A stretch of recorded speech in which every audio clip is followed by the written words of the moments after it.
Otoño de 1973. En algún punto del monte Aizcorri. Madre mía, ¿pero dónde estamos? Pues calculo que... sí, a unos 3 kilómetros de Segama, más o menos. Los jóvenes, con sus mochilas a la espalda, llevaban algo más de 2 horas ascendiendo por un serpenteante camino de piedras. Anda, que si lo llego a saber. ¿El qué? Oscar optó por no contestar. Venga, que farfullabas. Pues que si me dices en el apeadero que esto iba a ser tan duro, te aseguro que me lo hubiera pensado 2 veces. Vamos, hombre, que no es para tanto. El paisaje debería darte fuerzas. ¡Lagun, no corras! Carlos no quería perder de vista a su perro, un pastor alemán de 3 años que a menudo le acompañaba en sus rutas. Y esa es otra. El perro como si nada. No lo entiendo, pero ¿cómo lo hace? Está acostumbrado a seguirme el ritmo, así que menos quejarse y más darle a la bota. No querrás que Lagun te deje en evidencia. Yo lo único que quiero es sentarme. Y más pronto que tarde. Bueno, tranquilo. Estamos a punto de llegar a los Miqueletes. ¿Y eso qué es? Un refugio de montaña. Está al lado del túnel de San Adrián. Llegaremos en unos 10 minutos. Suena bien. Hay sillas. No tiene remedio, tío. La última vez había unas cuantas, sí. Pues vamos. Los 2 jóvenes y el fiel perro no tardaron en divisar el refugio. La zona, situada entre 2 valles, siempre había sido un lugar fronterizo. Los Miqueletes hacía referencia al nombre que antaño recibían los vigilantes de los límites entre las provincias que separaba el túnel de San Adrián. Es muy raro. Está anocheciendo. Deberías tranquilizarte. Pero es que hace por lo menos 1 hora y media que tendrían que haber llegado. Carlos se refería a 2 de sus amigos que tenían previsto llegar en el último tren y con los que había acordado reunirse en aquel lugar. Igual se lo han pensado mejor. No. Santi es muy responsable como para hacer eso. Sabían que les estaríamos esperando aquí y que nos preocuparíamos si no aparecían. No sé, esto me da mala espina. Lo mejor será esperar aquí. Quédate tú si quieres. Yo voy a salir con Lagun a ver si los encuentro.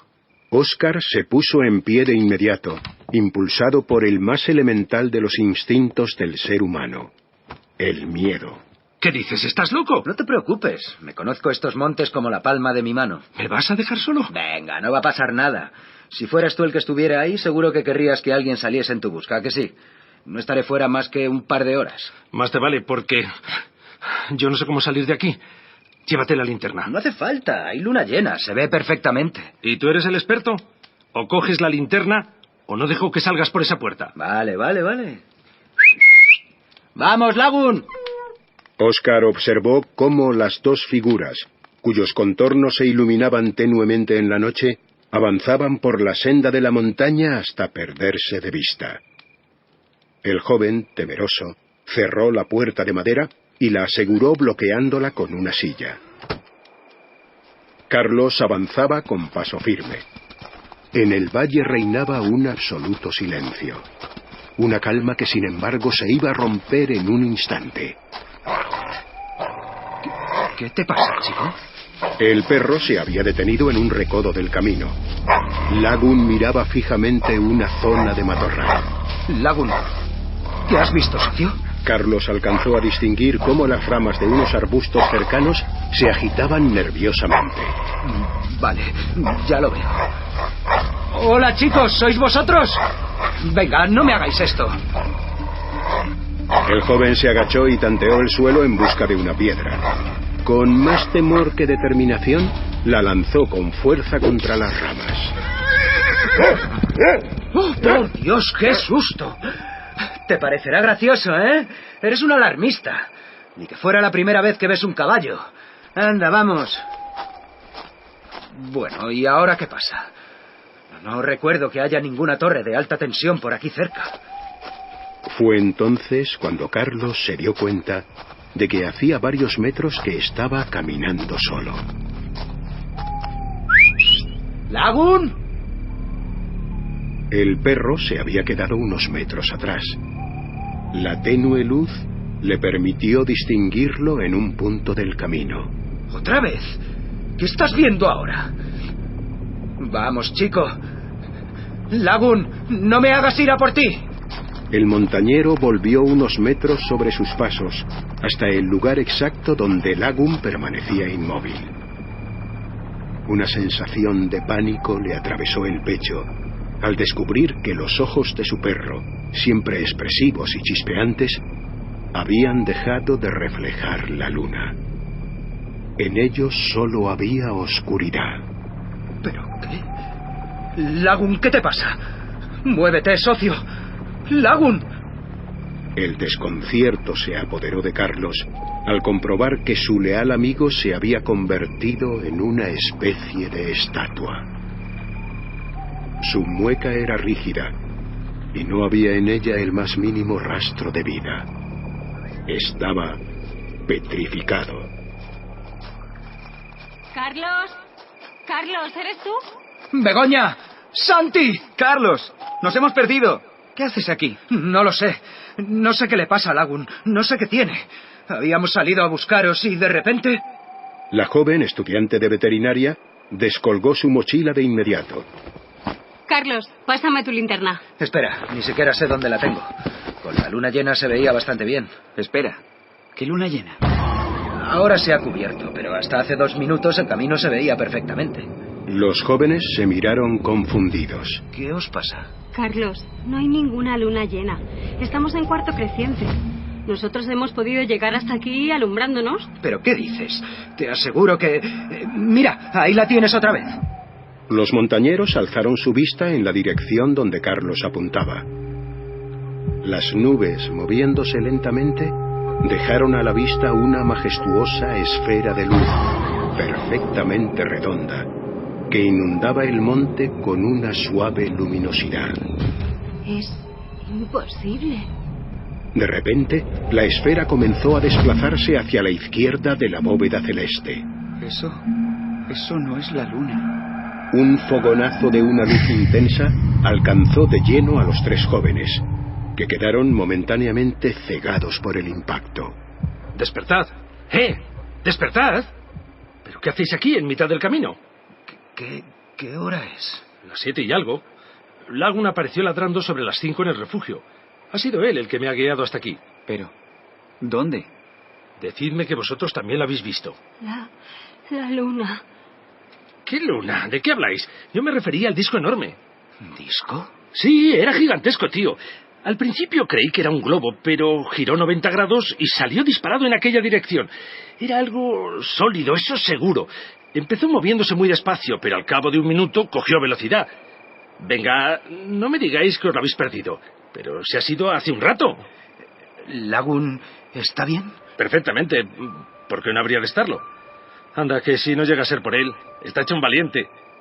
Pero bueno, ¿me vais a explicar qué os ha pasado?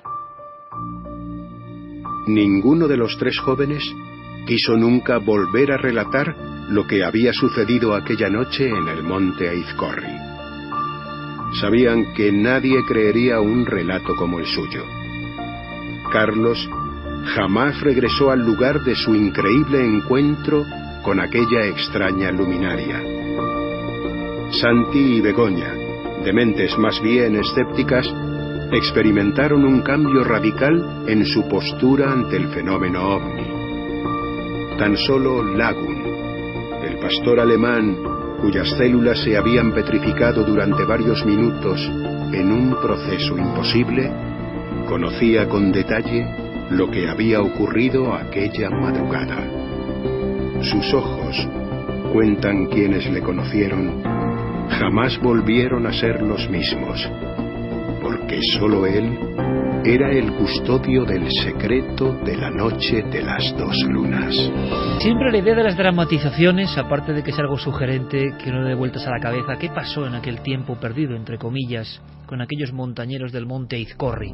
Es una parte que ha dramatizado, que ha recreado, que ha literalizado nuestro compañero Diego Marañón en su guión, pero el caso original, el caso que da, digamos, idea matriz para luego poder expresar a nivel casi poético esta sensación del monte, lo que pudo ocurrir, es gracias a José Luis Guillerna Grijalva, cuando lo conoce la comunidad ufológica. Hablamos de hace más de 40 años prácticamente el suceso, 42, y a final de los 70 esto aparece en la mítica revista Mundo Desconocido, principios de los 80. Andreas Faber-Kaiser y Alejandro Beñati, que ponían unos titulares escandalosos y maravillosos. Ponían bajo la sección el problema número 1 de la ciencia moderna. Era una especie de, digámoslo así, antitítulo que acompañaba a la información OVNI, que era la principal de aquella gran revista. Una revista que os aconsejo que si veis en algún lugar de Viejo y amáis el misterio, os apoderéis de ella, cueste lo que cueste, porque aún hoy creo que lo hacemos todo lo que tenemos esa revista completa. Uno indaga en artículos y se sigue sorprendiendo. Es como si la mítica y mágica colección de Mundo Desconocido fuese hasta variando. Había cosas que uno pensaba que, bueno, no interesaban tanto, las vuelve a releer. Es el trabajo de los pioneros, ¿no? Pues José Luis Guillerna Grijalva hacía un artículo sobre la primera parte de esta aparición y el titular era el siguiente: el perro que se quedó de piedra.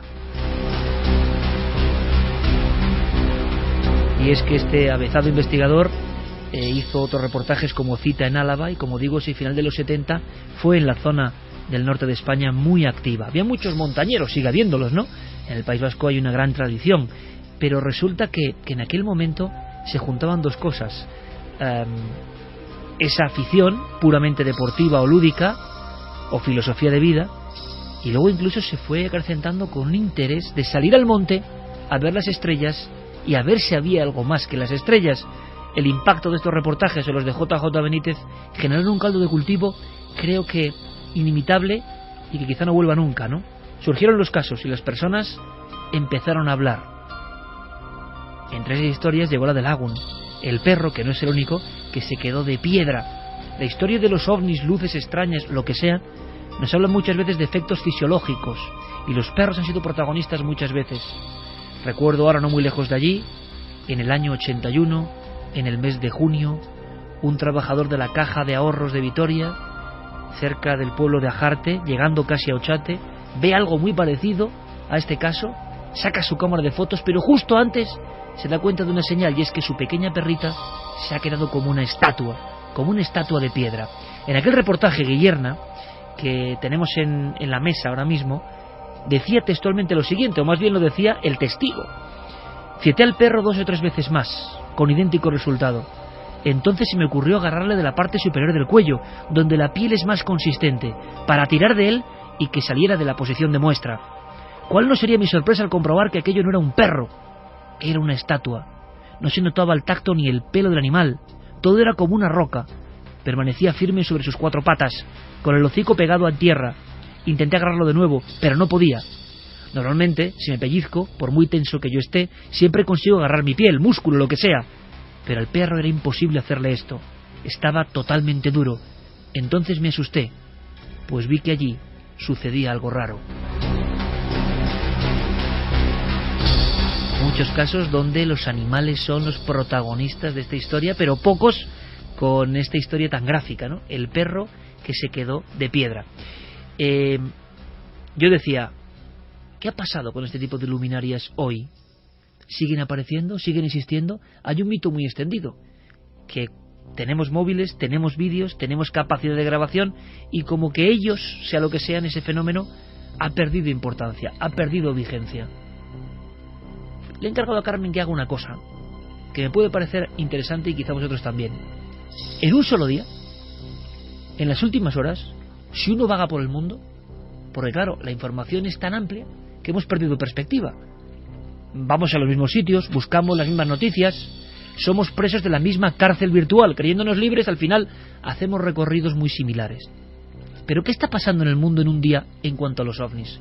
Hoy, enero 2015, en la frontera entre enero y febrero, ¿qué pasa en un día en torno a los ovnis hoy? Pues mira, por ejemplo, ocurren hechos que, como bien decía Iker, al llevar teléfonos móviles que tienen todo tipo de soportes para poder grabar tanto en vídeo como en fotografía, se pueden obtener filmaciones como la que ha obtenido un vecino de los bosques de Rendlesham, en Inglaterra. Mítico lugar, Santi, ¿eh? Estaba paseando con su perro por esa arboleda, y lo que se encuentra son 3 grandes luminarias, 3 grandes bolas de luz que además van después perseguidas por un helicóptero. Un helicóptero hace acto de presencia y parece que están jugando tanto el helicóptero como las luces. Pero hablamos de hoy, por tanto. Sí, estamos hablando de informaciones que han salido hoy. Los vídeos pueden ser de hace 2 o 3 días, pero las informaciones han llegado hoy. Como si yo muchas veces la gente del norte, del Correo, del Norte Express, del Pueblo, como si cogiésemos la portada de un periódico y combinásemos la sección OVNI Experiencia y le hiciésemos hoy en el 2015, ¿no? ¿Qué nos encontramos? Pues curioso, de momento un lugar donde ya en el 80 hubo un caso tremendo con militares. En Missouri, además, este sería un caso de los que llamamos cercano, porque el testigo asegura que cuando iba en su automóvil ha visto un gigantesco disco volante que sobrevolaba por encima de su cabeza. Ha dado todo tipo de detalles, que era metálico, que parecía reflejar las luces e incluso que le ha perseguido durante unos metros. En México, esto han sido cámaras de seguridad que, ya sabéis que los volcanes en algunos lugares se controlan durante 24 horas. Pues aquí ha ocurrido. En el volcán de fuego de Colima se ha podido grabar un aparato un tanto extraño, porque ya se está hablando del caballo ovni de Colima. Es decir, es un objeto volante que parece que tiene una serie de patas, por eso la gente que estaba viendo las imágenes que se han emitido ya además en diversos medios, porque son impresionantes. El volcán entra en erupción y algunos dicen que puede ser algo que ha expulsado el volcán y otros dicen que no viene de la dirección que el volcán puede expulsar desde dentro, sino que parece que viene desde fuera. Un objeto también negruzco, parece que metálico, pero se está estudiando, porque ya sabemos que pues cuando se trata de volcanes pueden ser expulsión de lava. También tenemos la NASA, como siempre.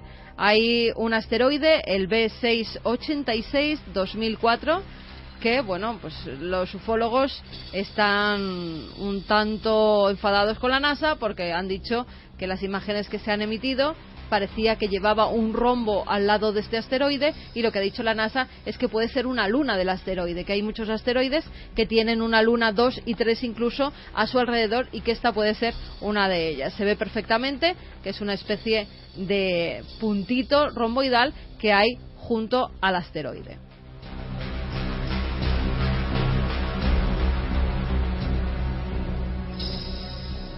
Brasil y Argentina. En estos dos lugares se ha filmado exactamente lo mismo. Parece que llevaba una trayectoria. Es una forma discoidal, pero esta vez con fuego. Se ve perfectamente cómo va volando. No es un meteoro. No es un meteorito por una simple razón, porque cambia de dirección. Los meteoritos llevan una trayectoria y siempre van hacia abajo y llegan a caer a la Tierra. Ojo con ese dato, que es importante por lo que vamos a contar ahora, el cambio de dirección. Exactamente. Pues en Argentina y en Brasil se ha filmado exactamente lo mismo y por ahora no se sabe qué es. Cambio de dirección, objeto volante discoidal y completamente en llamas, en fuego. Repito, es un experimento que yo nunca había hecho. Informe OVNI del día.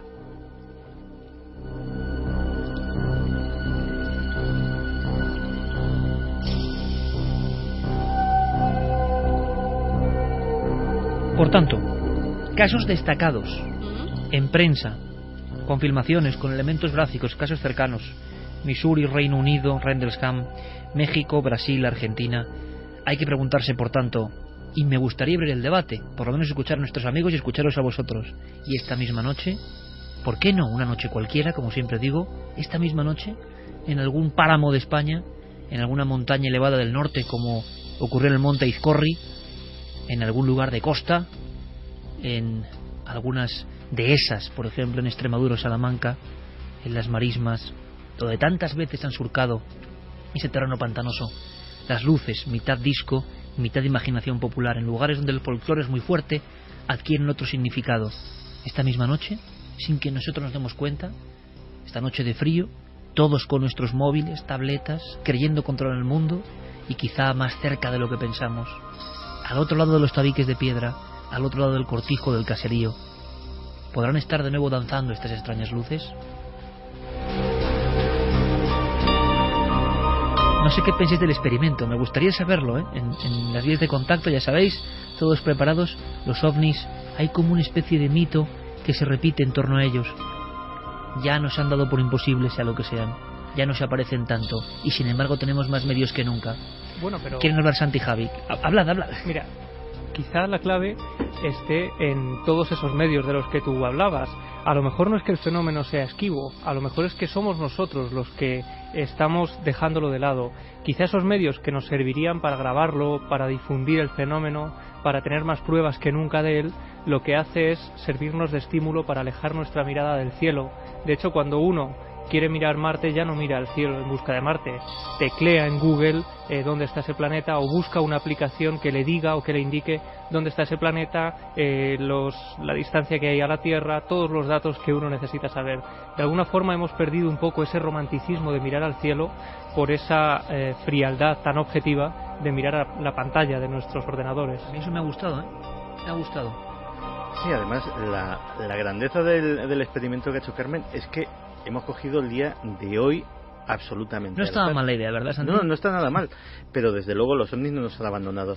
Todos los días, y es, por ejemplo, y ellos se circunscriben simplemente al ámbito norteamericano, se puede consultar la página del MUFON, es una de las organizaciones ufológicas más importantes del mundo, con más trayectoria y con más prestigio, y todos los días hay algo.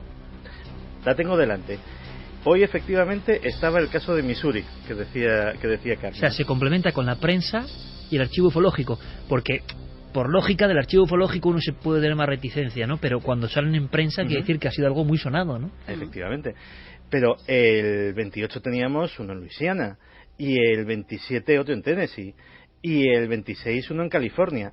Hasta el 25 y el 24 no tenemos nada, no todos los días. Qué curioso. Pero casi todos los días. Pero mira, es curioso también el experimento que se puede hacer incluso con los mails que llegan. A mí me llegan los mails siempre, los de Milenio 3 y los de Cuarto Milenio, a mi buzón. Y personas que no se conocen de nada, en días concretos, de repente te empiezan a llegar que han visto un montón de objetos volantes no identificados. Luego hay semanas que no llega absolutamente nada, con lo cual algo están viendo, algo está ocurriendo, y son personas que no se conocen para nada. Y esos son testimonios, lo que decía Santi, son testimonios de personas que con su teléfono móvil han logrado captar esa imagen, que con su teléfono móvil o con su tableta han logrado grabar un vídeo, con lo cual es que gracias a esa tecnología también se está teniendo día a día informes con material fotográfico o de filmaciones que antes no se tenían. Antes simplemente estaba el testimonio de la persona. Lo que pasa es que parece que no interesa tanto a nivel mediático. Claro, es que precisamente ahondando en la idea que comenta Carmen, yo iba por ahí mi reflexión, ¿no? Nosotros hemos tenido muchísimos casos en los que únicamente contábamos con el testimonio de los testigos y con la buena fe de ese testimonio, si es que se les quería creer, o la mala fe, directamente descartarlo. Pero ahora, ¿qué pasa? Que tenemos una saturación de información. Los que nos dedicamos a esto y tenemos puestas alertas con la palabra ovni, UFO, etcétera, recibimos numerosos casos a lo largo del mismo día. Es decir, pueden haber muchos avistamientos, muchas informaciones, que por supuesto muchos de ellos habrá que descartar. Eso queda clarísimo, ¿no? Que muchos tendrán un objeto, digamos, común, natural, pero habrá un porcentaje, por tanto, que quizás siga siendo un misterio. Claro, pero ese es quizá el problema, que hay muchas filmaciones, muchas fotografías, es decir, lo que antes no había.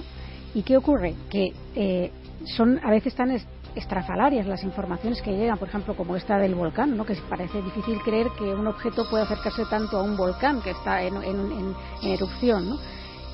Que no sé si es que se ha creado una especie de corriente de escepticismo con relación, dando como poca importancia a este tipo de casos que nos van llegando. Fijaos qué curioso, Clara, compañeros. Hay un fenómeno de saturación gráfica. Cuando uno ve las revistas del gremio u otros lugares que se limitan a recopilar los casos, a la cuarta imagen de un puntito en el cielo, uno ya evidentemente por saturación ha perdido el interés, ¿no? Pero daos cuenta de una cosa. Yo decía que entre el año 73, sobre todo el 75 y el 80, 74 y el 80, España vive una oleada que nunca más volverá a vivir. Hoy, con alguna visita que teníamos de buena gente de Córdoba, que está trabajando bien las cosas, gente que se mueve, parece que hay un renacer cultural del patrimonio inmaterial, de lo desconocido, de los temas que tocamos en Milenio. Es evidente y nos enorgullece, hay un renacer a nivel de instituciones, de interés en las rutas, de interés en mostrar estas cosas. Bien, pero ha habido mucho tiempo de un páramo absoluto. Entre el año 74 y el 80, esos montañeros, como hemos dramatizado ahora, esa gente estaba como muy sensible y quería saber qué ocurría. Pero veréis, ¿por qué en el año 80 se cambia todo, cambia la historia de los ovnis de una forma brusca? Si hacemos un gráfico, cae como si cae la bolsa un día de estos tremendos. Porque había una saturación de casos. Es decir, había una saturación enorme de historias, algunas muy espectaculares, los periódicos todos los días con noticias ovni, pero no había ninguna respuesta. Estábamos tan perdidos como ahora. Decía precisamente José Luis Guillerna, el informador de esta historia que ha recreado Diego Marañón, por supuesto con la ayuda magnífica de José María del Río en la narración, la voz José María del Río, Alfonso Saz en la realización, Iván Jara, Elisa Chía, José Antonio Páramo o Eduard Naranjo. Gracias a ellos hemos vivido esa sensación que Javi ha descrito perfectamente. Es que no es la frialdad del iPad, ¿no?, que te enseña todo. Hemos perdido esa conexión con ese sentimiento que hemos intentado recuperar esta misma noche. Pues ese investigador a la vez decía, cuando yo empezaba en todo esto hace no sé cuántos años, hacía un símil, ¿no? Muy bonito. La ventana de mi casa era la única encendida en la noche mirando las estrellas, ¿no? Buscando algo más. Hoy, se refería a final de los 70, todas las ventanas muchas noches, en una metáfora, están encendidas de gente que está mirando las estrellas y buscando, atisbando esa magia. Ojalá vuelva esa magia, porque lo curioso, y me gustaría mucho escuchar vuestras reflexiones y lo que opinéis sobre este tema, lo curioso es que el experimento de ovni diario, que podríamos hacer en otras ocasiones, nos da casos, lo había contado Carmen, son casos muy fuertes, potentes, no de ver una lucita en el cielo. Pero es que en Argentina, por ejemplo, están pasando cosas que no nos llegan, que no aparecen casi en prensa, y que, ojo, estamos investigando encuentros de tercer tipo. Yo espero que nuestro compañero Hildebrand, nuestro buen amigo, esté atento y pueda proporcionarnos información sobre algunos casos, Fernando Silva Hildebrand, sobre algunos casos que se han producido, hablo de los últimos meses, semanas, pero ojo, con supuestos tripulantes, entidades, como esos casos que se vivían en el 70, que ya apenas hay, y que son sorprendentes. De momento nos habla de algo muy parecido, el perro casi petrificado, observando unas luces extrañas que se acercan a una hacienda, y un final terrible y curioso para lo que han llamado en Argentina caso Pablo. Pero resulta que esto queda en los cenáculos de investigadores, que llevan toda la vida en esto. Fernando Silva nos lo cuenta. El caso Pablo, vamos a llamarlo así para reservar la identidad del testigo, sucede con 3 avistamientos. El principal ocurre el 16 de octubre, en el momento en que el testigo estaba preparándose para salir de su casa. Él vive en una zona rural en las afueras de La Plata, que es una de las grandes ciudades argentinas. En ese momento él encuentra que sus perras se muestran inquietas, como si estuvieran previendo algo. Estas perras son perras de campo, acostumbradas a los ruidos extraños, a la noche.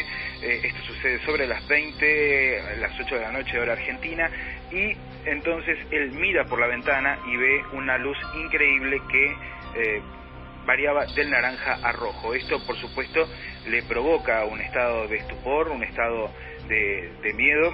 No sabe describir muy bien qué es lo que puede llegar a haber sido, pero por supuesto lo relaciona con un ovni, un objeto volador no identificado, allí fuera de su vivienda en su establecimiento rural. Luego esto se repite, son 3 avistamientos, como dijimos, el primero fue el más importante, que sucedió el 16 de octubre, y este caso que lo trae Carlos Alberto Yurchuk, un investigador argentino independiente que colabora con la producción de mi programa y con mi trabajo. Dice que le hizo la entrevista acerca de los sucesos y luego se tuvo que ausentar por unos días por una convención ovni en Brasil. Cuando vuelve de Brasil se encuentra con que Pablo, el testigo, se encuentra internado por un caso de histeria y de nervios, un verdadero choque de nervios que lo deja internado en una localidad del interior.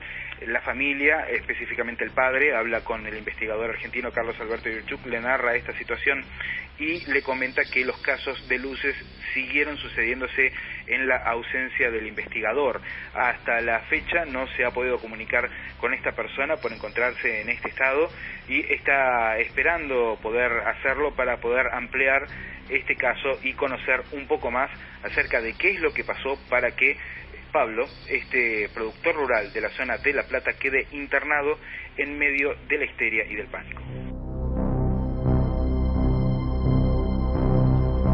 no podía ser de otra forma, a las 2:13 en la cadena SER, para toda España, para todo el mundo, esta banda sonora mítica, que suena una y otra vez porque así lo pido yo, Yeray, porque es como un deseo casi de volver a aquel tiempo, ¿no? Quizá tenemos el deseo reprimido infantil de volver a ese tiempo, porque en la infancia no fuimos muy conscientes de que eso estaba ocurriendo. Las ventanas de los viejos bloques de las afueras de algunas ciudades se encendían, al igual que se encendían las linternas en el monte intentando encontrar respuesta, una respuesta esquiva, una respuesta que siempre parece lejana, el eterno juego de las luces y los ovnis, si es que son ovnis, o qué son, que aparecen, que se esconden como un teatro, y que eso sí, tanto dejan petrificados a los perros como a las personas, porque estos protagonistas, como tantos otros, nunca vuelven a ser los mismos. Entre estos montañeros, y esto es una parte de la realidad del caso, había auténticos beligerantes escépticos, esto me encanta, beligerantes escépticos, o sea, que se habían proclamado como en contra del fenómeno ovni, y aquella noche en el monte Izcorri cambiaron absolutamente su vida después de percibir lo que sus ojos estaban contemplando. Pero vayamos un poco más allá antes de conocer rápidamente y pasar a otro tema, abrir esas puertas del psiquiátrico con vuestros mensajes. Una cosa más, hemos hablado de eso, de la expectación, pues por fortuna, y también con un poco de añoranza lo digo, eso se está viviendo, por ejemplo, ahora mismo en algunos lugares de Argentina, en este momento en que pensamos que no hay información. Las personas están viendo extrañas luminarias, pero hasta el punto de que una persona absolutamente eficaz y honesta como Fernando Silva Hildebrand, nuestro compañero, director del programa Ciencia y Misterios en Argentina, y que seguro nos va a dar muy buenas informaciones para Milenio 3, estamos en pleno proceso de colaboración, él mismo una de estas noches, como buen investigador, ha visto una de esas luces que están llamando la atención en la zona del corazón de Argentina. Ahí estaba. Y sobre todo, como ha dicho Carmen antes, con un elemento concreto. A ver si descubrís el elemento. Hay una cosa que pasa con las luces en el cielo, que es lo que nos tiene que hacer pensar en que estamos viendo algo extraordinario, algo extraño, algo que no es normal.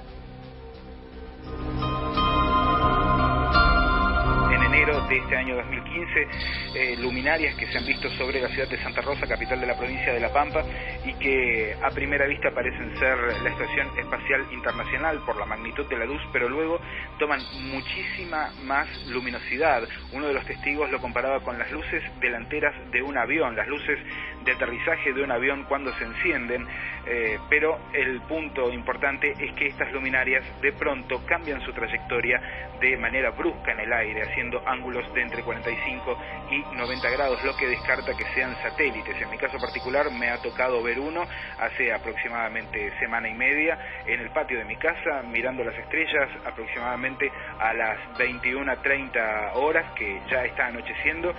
Pude ver una de estas luminarias que avanzaba sobre la ciudad de Santa Rosa, capital de la provincia de La Pampa, y que de pronto se detiene en el aire y cambia de dirección con unos 90 grados. De esta manera se descarta que sea un satélite, que sea la Estación Espacial Internacional o incluso que sea un objeto volador conocido, ya que ese tipo de giros es totalmente imposible. Casos que son constantes aquí en Argentina, que son constantes en la zona central y en cualquier lugar al que uno vaya donde nunca se detiene el fenómeno ovni. Abrimos la investigación, Javi. Espero que en un tiempo prudencial tengamos información fresca sobre algo que a mí me apasiona especialmente. Son casos que no son habituales. Hubo algún repunte hace un par de años de encuentros recientes en Argentina, en el corazón de Argentina, con seres. Sí, y de hecho nos contaba Fernando que incluso hay poblaciones enteras, sobre todo poblaciones rurales en Australia, donde la gente está tan aterrorizada que cuando cae la noche... ¿En Australia no quiere... has dicho? Perdón, en Argentina. Digo yo, hemos ido muy lejos. En Argentina, donde la gente no quiere salir precisamente por el miedo a este tipo de luces y a este tipo de seres que otro productor radiofónico con el que vamos a intentar contactar llega a ver en la puerta de su casa. Tiene tal ataque de pánico que solo consigue llamar a su hijo que vaya a por él con el coche y se marcha de allí y no regresa a esa casa rural. Y hay visiones incluso colectivas en playas donde se ve un ser tipo de grandes... Conil. Efectivamente, tipo Conil sería el ejemplo perfecto porque es un ser de grandes dimensiones que se ve en la orilla de la playa. No adelantes más, Javi. Vamos a buscar testigos, vamos a escuchar voces, pero me hablas de presencias concretas separadas de una luz y que tienen forma antropomórfica, ¿no? Y que surgen además también cuando aparecen esas luces en el cielo. No queremos levantar mucha expectativa porque quizá luego estos casos en una investigación profunda queden en menos y queremos tener toda la investigación sobre el terreno. Nuestro compañero Fernando Silva y Javier Pérez Campos, desde luego, nos darán buenísima información. ¿Y qué información nos deis vosotros? ¿Creéis que en las noches de España siguen ocurriendo estos casos? ¿O en los países donde estáis escuchando Milenio 3? Yo siempre hablo de España, pero hay que empezar a hablar en global, ¿no? Evidentemente. ¿Y existe la presencia ovni pero no interesa contarlo? Es una engañifa enorme lo de los ovnis. Siempre se han visto retazos de cosas en el cielo, incluso a baja altura, pero que al final no contactan del todo, no tienen un mensaje. ¿Es otra cosa? ¿Y nos hemos equivocado siempre en torno a este fenómeno?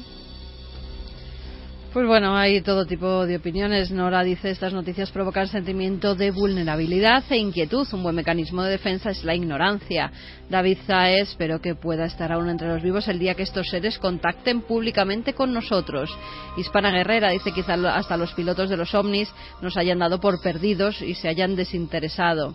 Mar HL: y si en lugar de ET sean humanos que nos visitan desde un futuro en el que ya es posible viajar en el tiempo, puestos a divagar. Va cogiendo mucha fuerza. Esa no se decía en los 70 y ahora va cogiendo mucha fuerza, ¿eh? Conforme la técnica va enseñándonos que quizás sea posible, ¿no?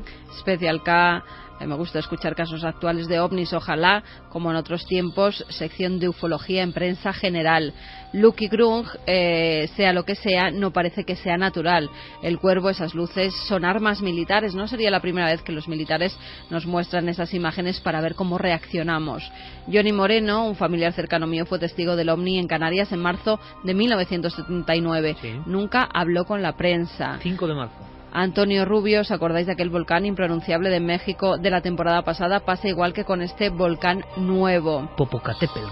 Que por cierto ya surgía en las portadas de revistas de los años 70-80. Ya os traeré la portada porque la encontré el otro día y me quedé alucinado. Parece que la actualidad ovni en realidad resurge. Es un bucle. Totalmente.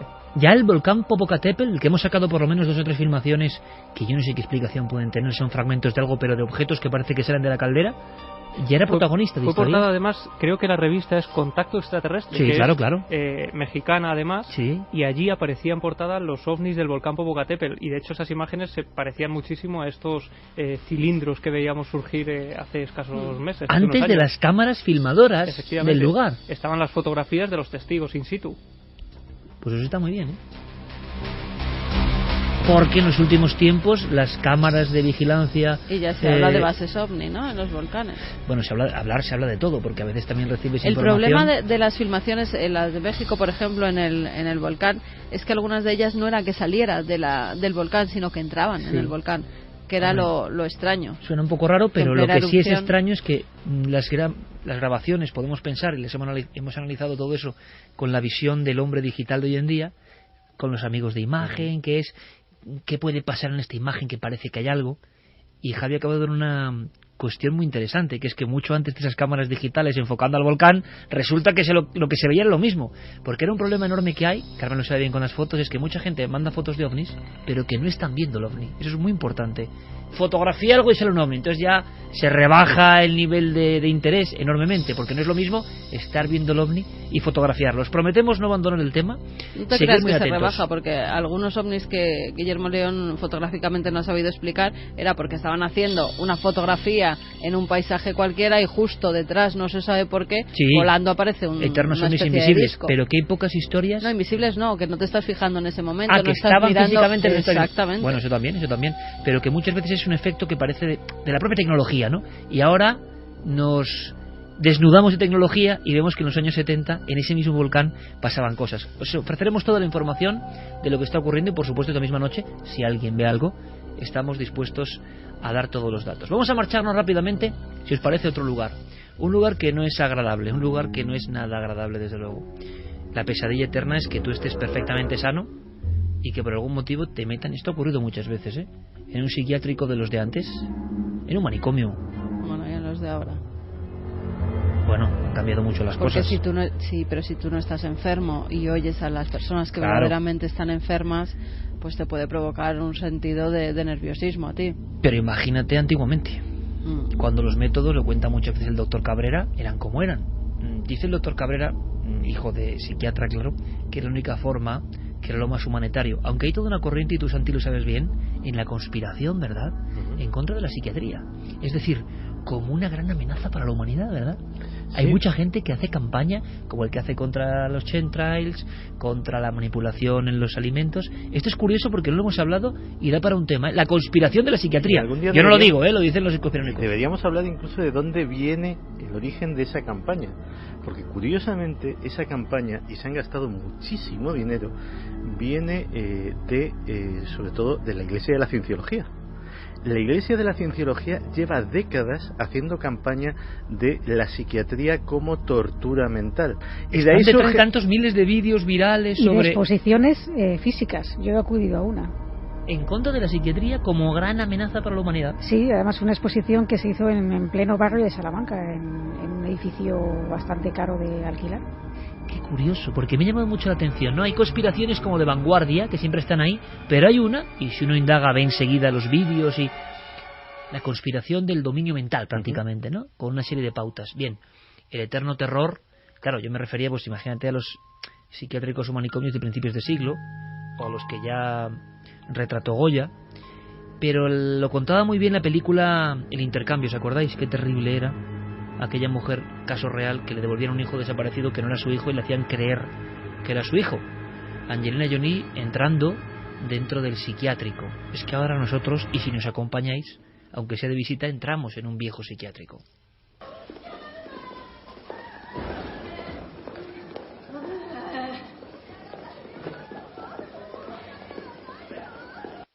Este es tu cuarto. El doctor está fuera. Te verá por la mañana. Necesito hablar con alguien que tenga autoridad. Lo siento. Mi cuarto. No. Este es mi cuarto. ¿Puedo hacer una llamada? El derecho al teléfono se gana por buen comportamiento. No se te permiten periódicos, revistas, libros, radio y objetos afilados. Es por tu propio bien. Escúchame. Mi cuarto. Este es mi cuarto. Mi cuarto. No, este es mi cuarto. Mi cuarto. Mi cuarto. Mi cuarto. Mi cuarto. Mi cuarto. ¡Mira mi cuarto! La compañera de celda, las toallas mojadas, los electroshocks. Eso era una inocente, era alguien que estaba perfectamente sana. Le había engañado la autoridad. Por eso los psiquiátricos, evidentemente, los manicomios antiguamente, como se decía, pues han sido lugares propensos para las historias de terror. En este caso, la revolución viene desde México, pero con una historia basada en hechos reales, en un lugar donde pasaron muchas cosas, claro. Sí, porque el 5 de febrero, es decir, la semana que viene, se estrena en México la película Archivo 253. Una película que nos trae a colación la historia de un viejo edificio situado en la Ciudad de México, que tiene una historia bastante curiosa tras de sí, pero bueno, es que incluso en esta misma película han pasado cosas, es decir, aquí ahí se entremezcla un poco las dos historias, ¿no? La real y la de la filmación de la película. La verdad es que lo curioso es que esta película se ha ido a rodar precisamente a este lugar, a la clínica psiquiátrica San Rafael, que estaba situada en la Avenida de los Insurgentes Sur, 4177. Y bueno, pues la historia de por qué se va a ese lugar, el propio director Abe Rosenberg la explica, ¿no? Él acudió a esta clínica para echar un vistazo con vistas a otro proyecto que tenía en mente realizar allí. Lo que pasa es que al visitar el edificio se da cuenta de que va a ser demolido próximamente, ¿no? Se dio la orden de demolerlo en 2013, aunque el edificio estaba cerrado desde 2009 y solamente había personal de seguridad. Entonces, claro, al ver que tenía muy poco tiempo para realizar el proyecto original, decidió darle la vuelta a la historia y plantear una historia de terror que se pudiera rodar dentro de ese mismo escenario, aprovechando esa situación en que estaba cerrado al público, pero que tenía que ser justo antes de que se demoliera, obviamente. Entonces, bueno, si os parece, podemos conocer un poco la historia de esta clínica, y tenemos aquí preparada una historia real que sucedió, al parecer, en este lugar. El sonido no es muy bueno, hay que decirlo, es una vieja grabación de Televisión Azteca, si no me equivoco, sí. Tiene ya unas décadas y no se escucha muy bien, pero sí que tiene algo de bizarro y dramático. Es un reportero que cuenta algo a las puertas de ese lugar, y es un paciente que, como le pasaba a Angelina Jolie en el intercambio, fue metido ahí a la fuerza, sin estar enfermo. Tiene su fuerza. Vamos a escucharlo. Entrar a un psiquiátrico puede ser una experiencia muy impresionante para un visitante. Sin embargo, el visitante sabe que puede salir. Pero ¿qué pasa cuando alguien que asegura que no está loco es internado a la fuerza aquí? TV Azteca visitó a Mario, quien pasó por esta situación cuando solo tenía 19 años. En 1980 yo era un adolescente que quería salirme de mi casa. De alguna manera a mi madre no le gustó la idea. Ella recurrió a un médico que se ostentaba como psiquiatra.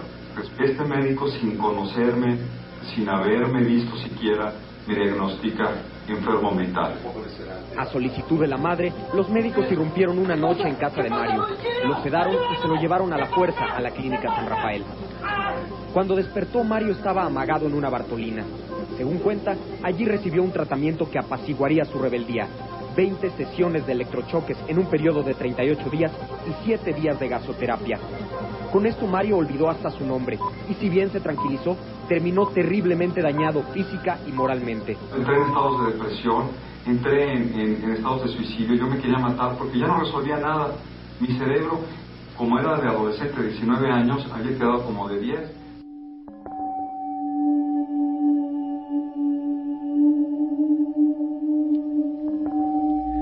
Pues bien, esta clínica fue construida entre 1945 y 1949 y el objetivo principalmente era dar atención a pacientes con enfermedades mentales. En 1969 se amplió la clínica para poder albergar hasta 200 enfermos y en 1998 se decidió dar cobertura a pacientes con esquizofrenia y psicosis con bajos recursos económicos. Sin embargo, parece ser que las prácticas que se realizaban en el interior de esta clínica no eran ortodoxas, ni tampoco la praxis se distinguía por una buena praxis, ¿no? De hecho, según hemos podido tener acceso a alguna información relativa, aunque se supone que era un proyecto para gente con bajos recursos, hay muchos testimonios en la red de gente que sí se pagaba dinero introducían o ingresaban a un paciente que a lo mejor no estaba tan mal como se decía.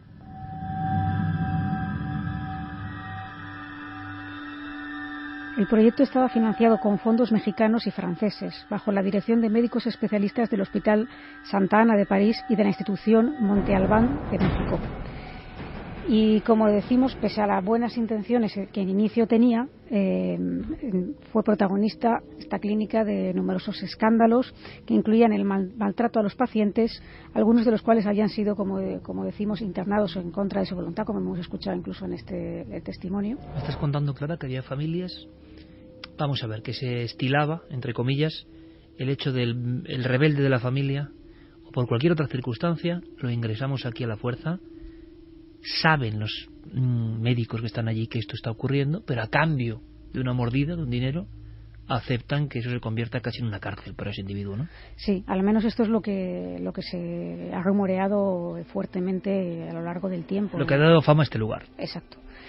Y bueno, pues aparte de esto, también se comenta que se realizaba excesivos electroshocks, es decir, se habla incluso de que del 10% de los electroshocks realizados en México se realizaban en esta clínica, que además era una clínica gestionada por la Orden Hospitalaria de San Juan de Dios.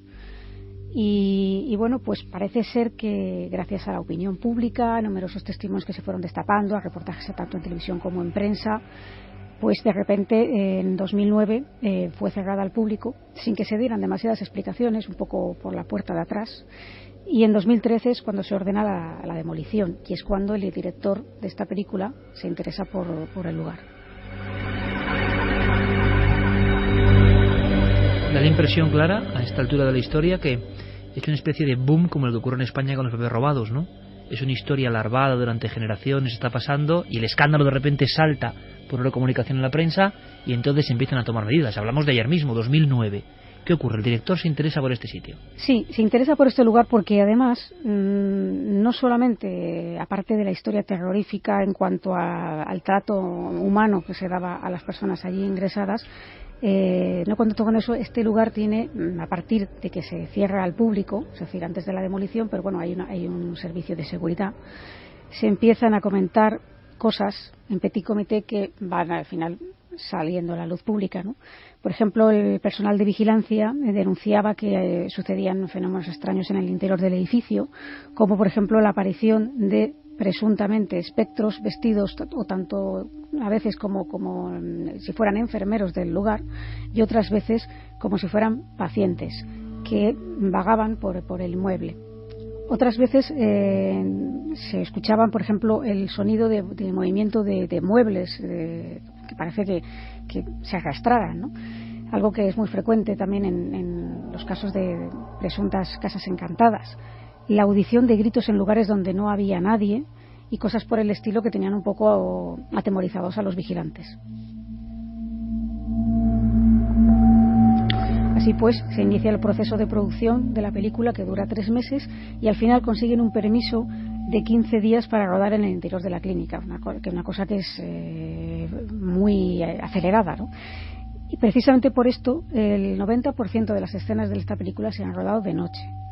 Y hay que tener en cuenta que al equipo que se le mete, especialmente a los actores o gente de producción o gente que no tenía ni idea al principio de que este fuera a ser el proyecto, y es la primera vez que entraban en este lugar, y encima conociendo la historia. O sea, no podemos decir aquí que la parte de su gestión pues no haya tenido cierto peso, pero lo cierto es que aquí tenemos, que el equipo pasaba muy malos momentos, hasta el punto de que el propio director ha explicado lo espeluznante que fue rodar durante esos 15 días allí dentro y lo atemorizado que estaba todo el equipo, ¿no? Por ejemplo, a veces se les olvidaba alguna parte del equipo, un componente que no era excesivamente valioso, y había alguien que siempre se ofrecía a pagarlo con tal de no ir a buscarlo a ese lugar en concreto, que se había quedado perdido en un pasillo o lo que fuera, ¿no? También hay zonas de la clínica que notaban, se les ponían los pelos de punta solamente por transitar por algunos de esos pasillos, y que el equipo de rodaje era de los más unidos que se conocen, ya que ninguno quería trabajar solo, ¿no? Allí.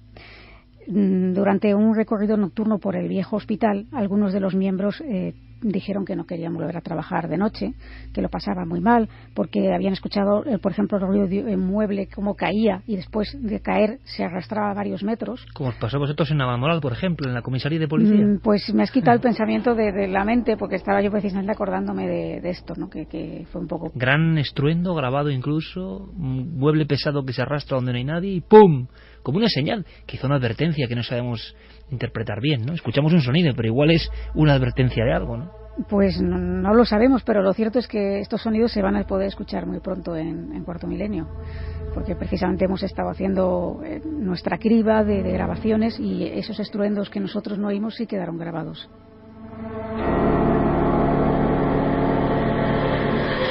También es muy común durante este rodaje que se hayan escuchado sonidos de puertas que se cierran o que se abren solas, sonidos de azotes, y la mayoría de los miembros del equipo salían con un dolor de cabeza tremendo de allí, debido a la fuerte impresión de estar metidos X horas allí en la oscuridad y con lo que ellos llamaban malas vibraciones.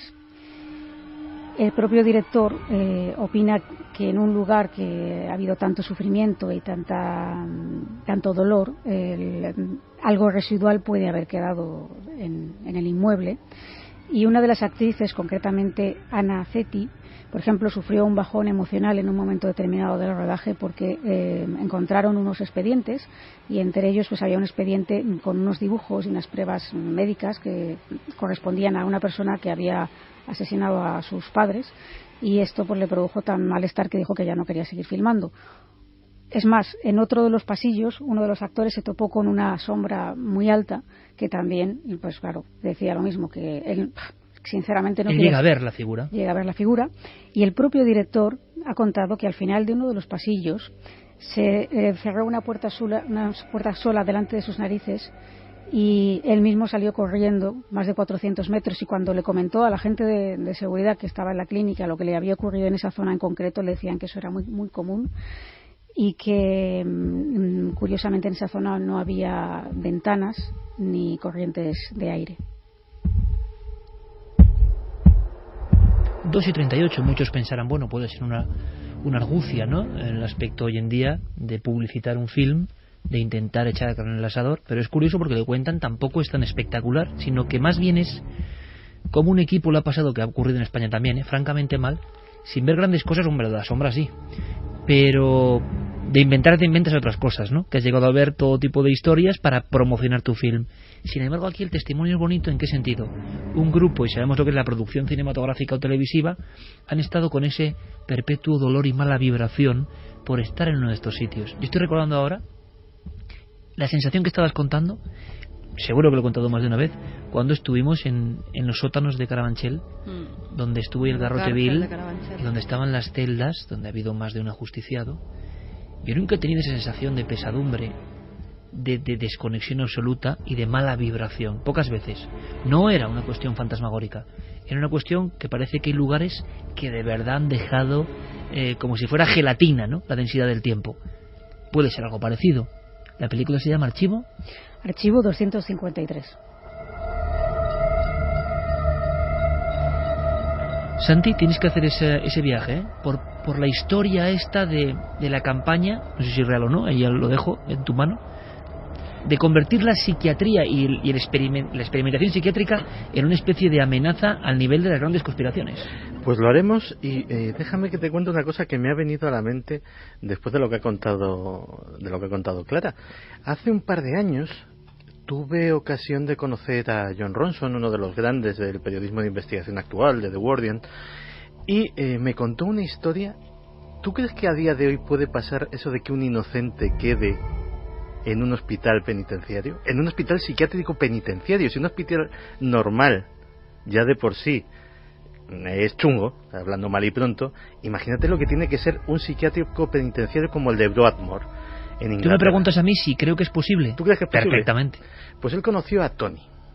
Tony es un ciudadano británico que estaba ante los tribunales acusado de agresión. Se enfrentaba a una condena de a lo sumo 1 año, a lo sumo, y no tuvo otra feliz ocurrencia que fingirse loco para eludir esa condena. Acabó en Broadmoor, sigue en Broadmoor, lleva muchos años en Broadmoor y no consigue convencer a los médicos de que todo fue una invención. Dicen que es un psicópata y que como tal psicópata tiene una capacidad de engañar y de fingir y de hacerse pasar por sano que no es normal, con lo cual cada petición de excarcelación año tras año está siendo denegada. Vaya pesadilla, ¿eh? Eso sí que es una pesadilla. Sí, ahora todos hemos conectado con esa historia y seguro la audiencia también, ¿verdad? Vaya pesadilla. Pero por cierto, Clara, uno de los miembros de ese equipo, de esa película mexicana, de este lugar que hemos conocido ahora gracias al breve viaje, ahora iniciamos otro pero hacia las alturas, hablaba de una sombra gigantesca, una sombra que le causaba espanto. Vámonos a la montaña. Hemos hablado antes del efecto llamada. Nos gusta mucho cuando ocurre esto y nos ocurre habitualmente, sinceramente. Cuando uno de vosotros, valientes de cualquier gremio, de cualquier ámbito, viene a Cuarto Milenio y cuenta una historia, no es en sí por esa historia, sino por el bien que está haciendo para que otros vean que se toma con total naturalidad, con honestidad, y que muchos más han compartido la vivencia. Uno de los alpinistas más importantes del mundo, Carlos Pauner, una gloria aragonesa, vino a contarnos algo a Cuarto Milenio, y a partir de ahí hemos ido indagando un poco más. Sabíamos del tercer hombre y de alguna historia con españoles, y vamos conociendo más y más y más, y la que viene esta noche es espectacular porque entre la frontera de la pura alucinación y algo más, hay un concepto diferente que Javi nos va a contar. Pero recordamos, ¿queréis saber, por si os perdisteis ese caso, qué nos contaba a grandes rasgos, cuál era el momento álgido de la experiencia de ese hombre que ha coronado todos los 8000, Carlos Pauner? O sea, la primera visión del Serpa son unos 400 metros. Cuando me acerco ya no está el Serpa, pero veo otras figuras. Y están a 10, 15 metros. Y me acuerdo porque les veo el arnés, les veo las cintas de escalada, los mosquetones. Son gente que va vestida igual que voy yo, vamos, que decir que no es que vayan de otra manera, no, son escaladores. Estaban subidos a las paredes, es decir, esa especie de corredor de hielo, pues había uno, pues, ya son muchos, no es que son 2 o 3, veo 4 o 5 o 6, y unos están a un lado y otros están al otro. Y sí que es verdad que cuando termino ese corredor y me enfrento ya a una zona que ya reconozco y que ya sé dónde estoy y que sé que voy a llegar al campo 2, aunque no llego, me coge la noche y tengo que volver a dormir en el hielo, pierdo por paredes que no se baja, que no se puede ir, que conducen a los abismos. Entonces realmente es un momento clave y es cuando más bajo de moral estoy. Y esa figura del Serpa me hace recordar, me da el clic y me da la ilusión. En un momento entre la vida y la muerte, cuando se dejaba prácticamente y se abandonaba hacia el más allá, una especie de sherpa fantasmagórico le indicaba el camino para salir. Al salir, unas figuras extrañas, parecidas a las que vio esta mujer, que nos vas a contar su historia, Javi. Sí, y que ocurrió en el año 2010. Ella, Isabel Suppé, ha escalado ya diversas cumbres. En aquella época tenía cierta experiencia, lo hacía de una forma relativamente cotidiana, hasta tal punto que cuando ella se va a marchar de Alemania y viaja a Argentina, su hermana pequeña, ya le había advertido en alguna ocasión del peligro de las montañas, pero esa vez en ese viaje que le cambia la vida a Isabel, esta chica Alesa le dice: ten cuidado con la montaña porque es muy peligrosa. Isabel no sabe hasta qué punto esas palabras van a ser de alguna forma premonitorias. Isabel empieza a subir por el Condoriri en los Andes bolivianos. El pico está a 5.500 metros de altura. Ella va con su compañero, con un escalador australiano, Peter Comelius, que va con ella, y hay un momento, el 29 de julio del año 2010, cuando están a 50 metros nada más de hacer cumbre, se plantea el momento más complicado para terminar la ascensión. Son las 5 de la tarde, está cayendo la noche, han llegado a una parte de la montaña que es prácticamente una pared vertical con un hielo muy viejo. Dice Isabel que es un hielo complicado en el que no les queda más remedio que colocar ahí los anclajes para terminar la subida, y lo hacen así, colocan esos anclajes, la cuerda va atada un extremo al lado de Peter y un extremo en su lado, y van ascendiendo poco a poco. Intenta contrarrestar además los peligros que surgen en su mente, el miedo a ese hielo tan antiguo, el miedo a que se les haga de noche en mitad de la montaña, con todo lo que viene después, con todo lo que les espera en el campamento, los amigos, los compañeros, el café, la comida. Sin embargo, un resbalón de Peter hará que todo eso cambie en cuestión de segundos. Y es que cuando están a escasos metros de la cumbre, Peter da un paso, dan otro paso, intentan coordinarse más o menos, hasta que en un momento determinado Peter da un paso en falso y entonces se precipitan al vacío. Una pendiente de 400 metros, una caída de 400 metros de altura a la que es prácticamente imposible sobrevivir, y en la que además durante esa caída van golpeándose en la cara y en el cuerpo con los diferentes salientes de la montaña.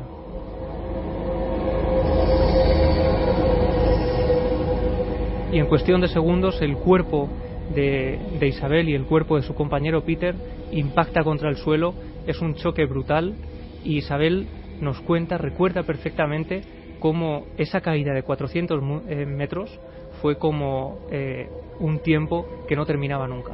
Lo más llamativo es la cantidad de tiempo que a uno le queda para pensar mientras uno cae, y mientras en realidad no transcurren más de segundos, quizás un minuto. La verdad no sé cuánto tiempo habrá sido, pero en definitivo no fue mucho, y para mí fue una eternidad.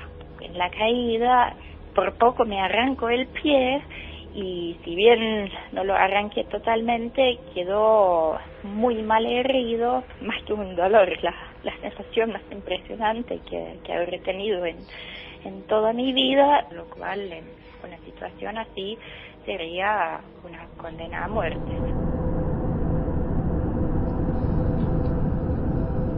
Cuando vuelve en sí, Isabel piensa que ha muerto, que ha despertado en el reino de los muertos, que es imposible haber sobrevivido a una caída así. Sin embargo, cuando empieza a incorporarse y tiende gran parte de su peso sobre sus pies, nota que uno de ellos no le responde. Ella dice que es como una especie de masa escurridiza que no le obedece. Lo que Isabel no sabe, y sabrá días después, es que en el interior de la bota los huesos se han salido del pie, el pie se ha convertido en una masa, solo pende el talón de esa pierna, y de alguna forma la vida se le va escapando por la sangre que está perdiendo.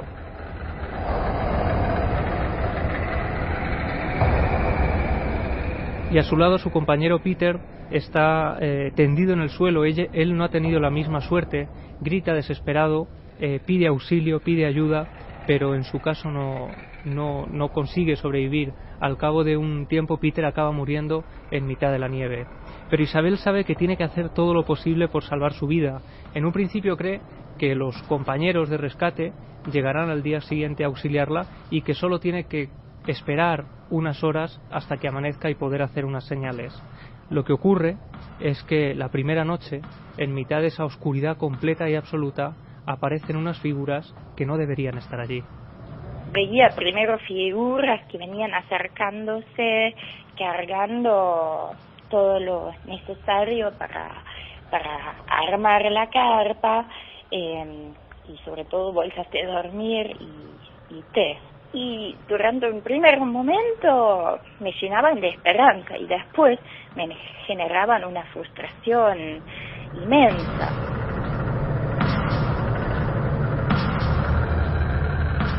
Y no solo eso, sino que Isabel Suppé, como cuenta en su libro Noche Estrellada, donde relata toda esta experiencia con gran detalle, cuenta que esas figuras oscuras la invitan en un momento determinado a meterse dentro del saco de dormir, donde ella estará más caliente, donde podrá descansar, y sabe, inconscientemente, que si hace eso, que si entra en uno de esos sacos, que si se decide a dormir, lo hará para siempre y no despertará.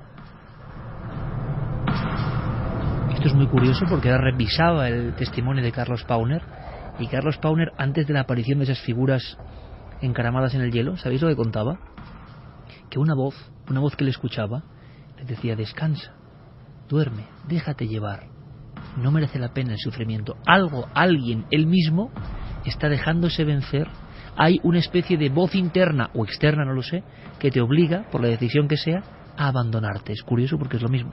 Sí, ella cuenta además que lejos de hacerla sentir acompañada o de hacerle sentir tranquilidad, ella sentía cierta inquietud cuando veía estas figuras. Que esto es un caso único en el Tercer Hombre, si es que es esto, ¿verdad? Siempre provocan paz, ánimo, ganas de salir de allí.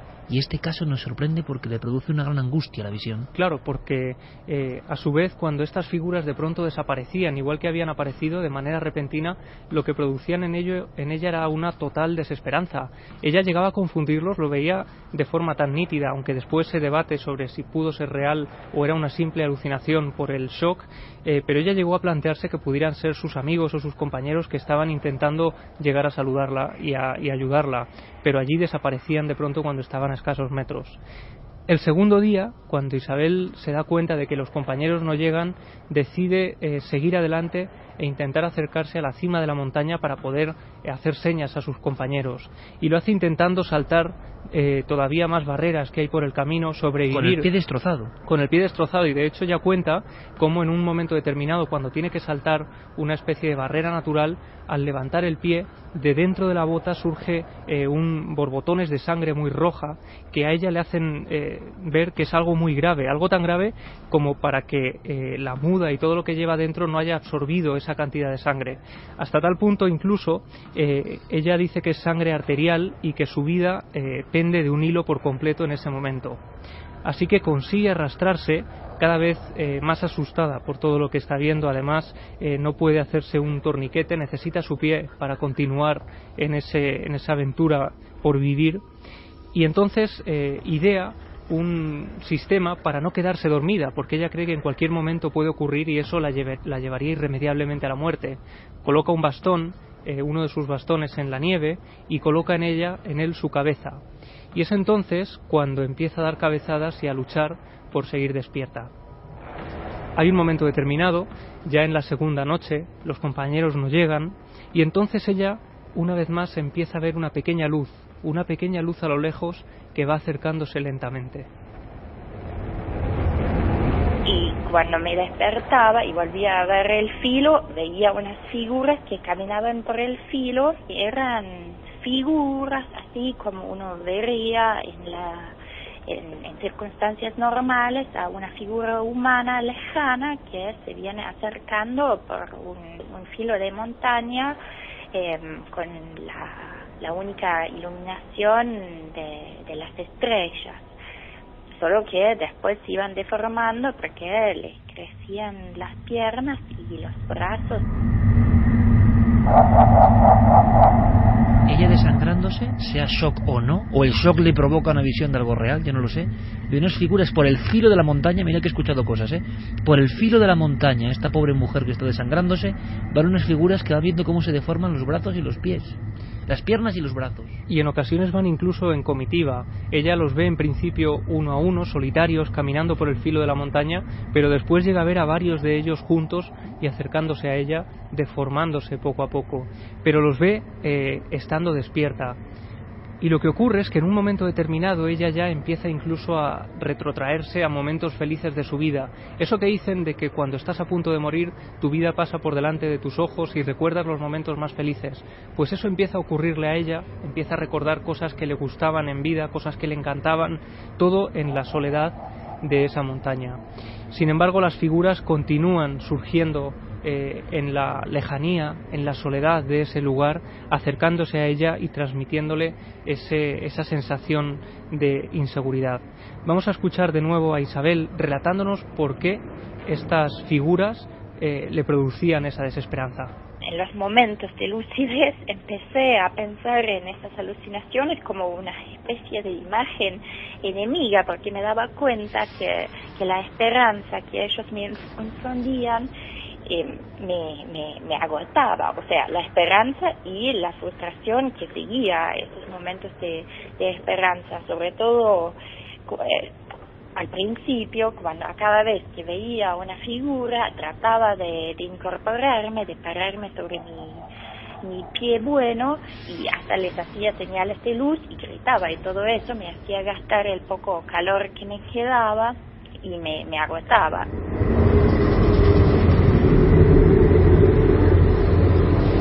Y ese tercer día, cuando ya está amaneciendo... 3 días con el pie así, con la sangre arterial... Efectivamente, 2 noches, y es al tercer día... Preguntaba Clara que precisamente en las noches son las apariciones de las sombras, es curioso, sí, no por el día, sino por la noche. Siempre durante la noche, y es esa tercera mañana, cuando ya está amaneciendo, vuelve a ver unas figuras por ese mismo lugar por el que había visto las sombras durante la noche. Estas figuras van caminando por el filo de la montaña. Isabel empieza a hacerles gestos y esta vez las figuras responden, sí que son humanos y han llegado a salvar su vida. Por tanto, ¿quiénes eran las figuras anteriores? ¿Era una especie de bucle en el tiempo? ¿Era una especie de lo que estaba por venir? ¿Por qué esa deformación? Y Clara ha estado muy avispada. Ocurre solo en las noches. Si uno se está desangrando y lógicamente pensamos en el shock y la alucinación será todo el día, no solo por la noche, ¿no? Aquí lo que ¿Quiénes ocurre... son esos seres de la montaña que se deforman? Claro, ella lo interpreta de la forma más racional, ¿no? Después de esta experiencia viene todo un periplo con médicos, operaciones, 14 operaciones en ese pie, rehabilitaciones intensísimas, una lucha... Compañero muerto. Efectivamente, el compañero muerto. No solo eso, sino que cuando los compañeros llegan a salvarla, se quedan impresionados. Ella les pide agua, por favor, o algo para llevarse a la boca, y le dicen que no han llevado nada porque ellos iban preparados para bajar 2 cadáveres de la montaña. Fortuna Isabel Suppé, que ha escrito este libro, Noche Estrellada. Noche Estrellada es su primer libro, ahora acaba de publicar Viajes en Rocinante porque su ansia de superación la ha llevado a recorrer los Estados Unidos en una bicicleta que ella llama Rocinante. Todo ese periplo lo cuenta en este libro nuevo que acaba de publicar, donde además pasa por el área 51, siempre ligada de alguna forma al misterio, y lo que dice Isabel, después de además haber escalado su primer 6000 tras esta experiencia, haber hecho su vida de forma normal, es que desde ese fatídico 29 de julio del año 2010 celebra su cumpleaños 2 veces al año. De todas formas, compañeros, esta gente es otra pasta, ¿eh? Hablas con ellos y esta gente es de otra pasta, no es de la misma raza humana que nosotros, o sea, eso es imposible. Tienen algo, precisamente mañana recibiremos a Irene Villa, donde nos va a contar muchas historias sobre algo que nos adelantó Clara Tahoces en esa magnífica entrevista que a mí me dejó convulsionado. Vaya personalidad de esta mujer, pero mañana creo que nos va a contar todavía más y vamos a sobrecogernos todos.